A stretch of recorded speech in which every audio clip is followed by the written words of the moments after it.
Hello, fellow overlords and anyone of interest in the dominant 40k faction that is the Necrons. Welcome to this unboxing of the Necron Psychomancer. So he's just come through the post.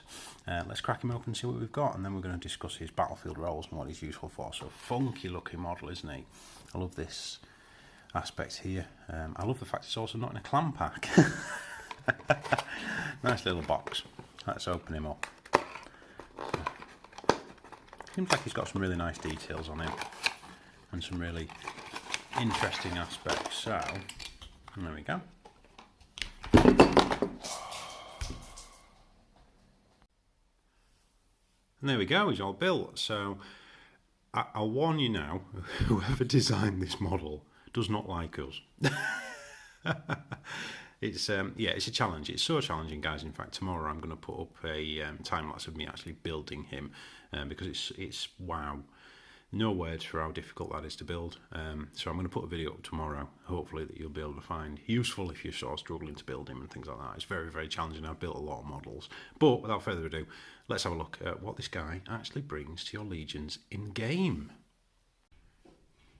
Okay, so the Psychomancer is HQ slot. He's a cryptech, and these guys like study fear and things like that. But you know, what is he actually going to bring to our games? So, movement 5 with the fly keyword, weapon skill and ballistic skill 3+, toughness, strength, wounds are all 4. He's got 1 attack, leadership 10, and a 4+ save. So he's not the most put him in the middle and land him on an objective guy in the list, is he? But I'm sure he's got some other abilities. So he's equipped with an abyssal lance, which is range 18, assault 3, strength 4, -3 AP and 1 damage.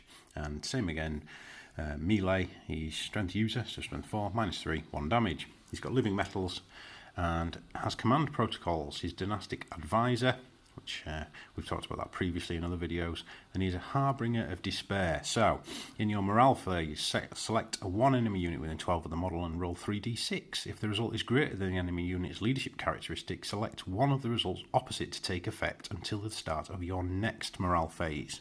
Each unit can only be affected by this ability once per phase. Bear in mind on 3d6 your average is 11. Okay, so this is likely to sort of be kicking in. So you can either have the selected unit cannot perform actions. So bear in mind in your morale phase, for the next turn, that unit can't perform actions. 9's an objective game, that could be game winning. The selected unit could lose the objective secured ability. Okay, that's pretty good. They have advanced rolls, charge rolls made for the selected unit, which again is pretty cool.